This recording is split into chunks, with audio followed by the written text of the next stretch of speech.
नमस्कार, मैं हूं अमितेश। आप देख रहे हैं एनबीटी ऑनलाइन।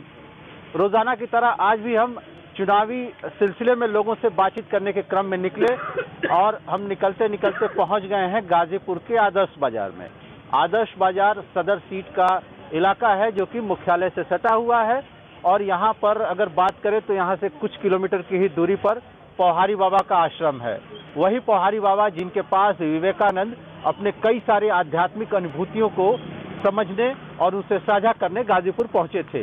पौहारी बाबा के आश्रम के नाम से जाने जाने वाला या ख्यातिलब्ध पौहारी बाबा के आश्रम वाले इस गांव आदर्श बाजार में हम गुजर रहे थे यहाँ से, तो हमने यहाँ पर जो स्थानीय लोग थे उनसे बातचीत करने की कोशिश तो की ही। जो हमारा मूल मकसद है सियासी माहौल समझने का, हम इसी तरीके से इलाकों में जाते हैं, लोगों से बातचीत करते हैं और जो विधानसभा चुनाव है उसके मद्देनजर हम लोगों से सियासी माहौल समझने की कोशिश करते हैं। आप बिजनेस कम्युनिटी से हैं, वैसे समाज से हैं, हमें ये बताइए कि जो एक ये नैरेटिव चल रहा है या लोगों की धारणा है कि महंगाई बहुत बढ़ गई, बेरोजगारी जो है कि अपने चरम पर है और जो कुछ इसमें कोरोना की भी बात आती है कि कोरोना ने भी बहुत सारे उद्योग धंधों को बंद कर दिया। ऐसे आलम में अब क्या लगता है कि 2022 में जो चुनाव होंगे उसमें क्या सियासी बयार किस तरफ बहने वाला है? अब देखिए, तो सियासी बयार तो अनिक योगी जी के पक्ष में जाएगा।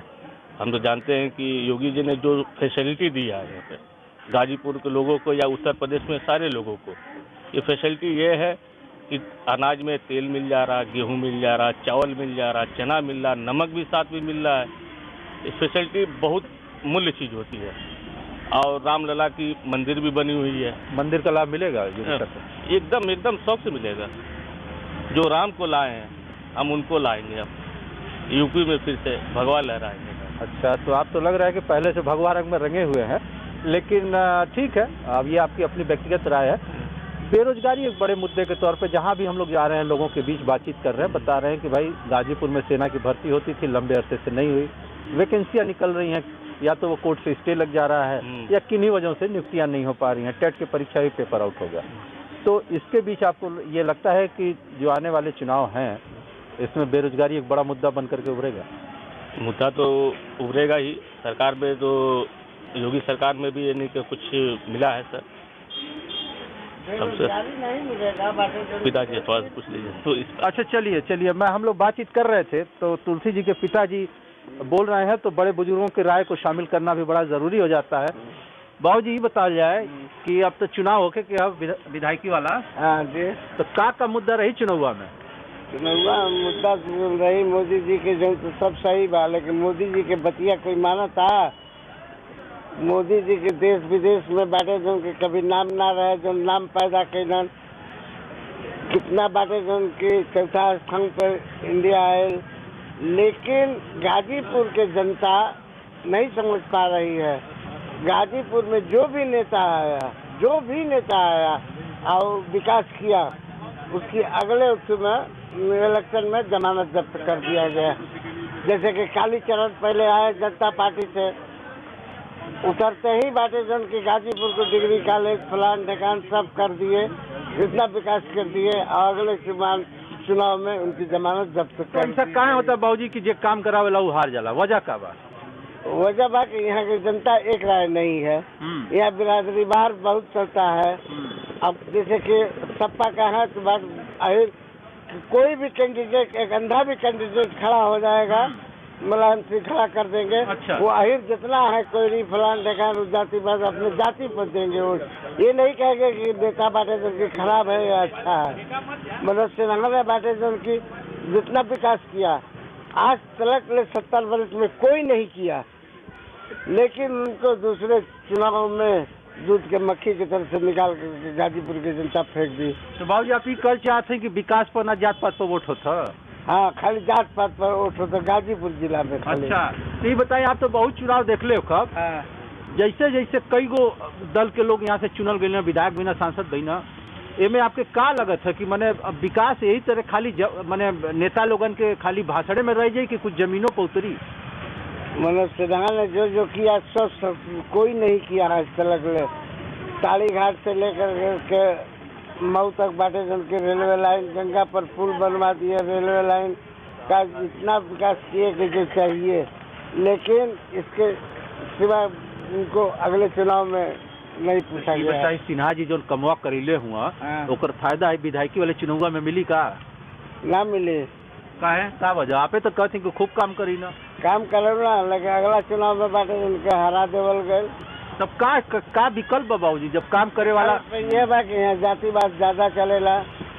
अच्छा, अब मुसलमानों का सिर था आजादी को मिल गया और थोड़ा सा अहिर भुइयार बाटे जो उनका साथ दे दिए, हो गए। बाबू जी अब 2022 में विधानसभा चुनाव में आपको क्या लगता है कि किस पार्टी को लाभ मिलेगा? बिरादरी बात जिधर झुकेगा उधर बाटे जो उन्हीं को लाभ मिलेगा। सदर में क्या रुझान दिखाई देता आपको? के लाभ मिलेगा, केकरे तरफ झुकाव लगा? सदर में बाटे जो उनकी लेकर के भाजपा का रुख अच्छा है। अच्छा, तो चलिए हमारे साथ एक वरिष्ठ नागरिक थे, इन्होंने कई चुनाव देखा, ये अपने साथ जो इनके तजुर्बे थे उसको साझा कर रहे थे। कुछ और स्थानीय हमारे साथ, उनसे भी बातचीत कर लेते हैं। आपका परिचय? लालू कुमार कांकरा। क्या करते हैं लालू? हम वही मजदूरी वाला काम करते हैं, बक्सा वगैरह बनाते हैं। अच्छा, बक्सा वगैरह बनाते हैं। तो अभी जो वर्तमान सरकार की नीति है, छोटे और मझले जो दुकानदार हैं या बिजनेसमैन हैं, उनको लेकर के जो पॉलिसी है गवर्नमेंट की, उससे आप कितने खुश हैं? देखिए, सरकार जो पॉलिसी दे रही है अच्छी दे रही है। बिजनेस करने के लिए लोन मुहैया करा रही है सरकार। हम भी 2 लाख रुपए का लोन जो है मुहैया कराए हैं सरकार के द्वारा माफी, तो उसमें जो है बहुत अच्छी मतलब की बेनिफिट है। बिजनेस करने के लिए सरकार अपना रुझान मतलब बैंक द्वारा दे रही है। अच्छा, ये तो अच्छी बातें होंगी। कुछ ऐसी भी बात होंगी जो कि आप लोग को सहज नहीं लग रही होंगी, वो कौन से मसले हैं? सहज जो है क्या है, सब ठीक है, कोई दिक्कत नहीं है। बिजनेस के लिए तो मोदी सरकार ने तो बहुत छोटे स्तरों से लेकर बड़े स्तरों तक के व्यापारियों को बहुत सारी सुविधाएं दी हैं। जैसे कि लोन वगैरह जो है जो देती है, जो छोटे उद्योग के लिए भी देती है, बड़े उद्योग के लिए भी देती है, उसका लाभ व्यापारी को बहुत अच्छा मिल रहा है। तो लोनिंग की तो पहले भी प्रक्रिया थी कि अगर आप कोई प्रोजेक्ट बनाते हैं, ले जाते हैं बैंक को, अगर समझ में आता था तो बैंक आपको लोन कर देता था, तो उससे और अब में क्या अंतर? नहीं, पहले के लोन में जो है बहुत सारी दिक्कतें थी। मतलब जो पहले कैसी दिक्कतें थी? पहले जो लोन नहीं मिलता था वो बैंक के चक्कर ही लगाते रह जाते थे लोग। अब जो है आधार कार्ड पर जो है लोन अब हमेशा तो मिल जा रहा है। साधारण जो है साधारण आप अपने जो आधार को ले जाइए, आपको उस आधार पे आपको लोन तुरंत मिल जाता है। मुझे ये बताया जाता था कि भाई देखिए, गवर्नमेंट की पॉलिसी अपनी जगह है, लेकिन बैंक में कट कमीशन का खेल चलता है। अगर आपको चाहिए तो आपको कट कमीशन देना पड़ेगा। क्या अभी भी ऐसा है या उसमें कुछ गिरावट हुआ? नहीं, अब तो बहुत ही अच्छा हो गया है कि अब कट कमीशन वाली काम खत्म हो गया है। अच्छा, अब किसी भी बैंक में जो है अलग से कोई एक्स्ट्रा चार्ज नहीं देना पड़ता है। लेकिन ऐसा अब तो बिजनेस पे नहीं है। बिजनेस अब धीरे धीरे खुल रहे हैं, बड़ी तेजी से खुल रहे हैं। जहाँ तक महंगाई की बात हम करें तो महंगाई तो कहीं दिख नहीं रही है, और महंगाई उस जगह पे दिख रही है जहाँ पे लोग काम नहीं कर रहे हैं। और यहाँ पे तो बहुत अच्छी कामें हो रही हैं, अच्छी दुकानें खुल रही हैं, तो महंगाई कहाँ है? जब आपने इतना महंगाई को डिफेंड कर दिया तो मुझे ये बताइए कि 2022 के चुनाव में किसको लाभ मिलेगा?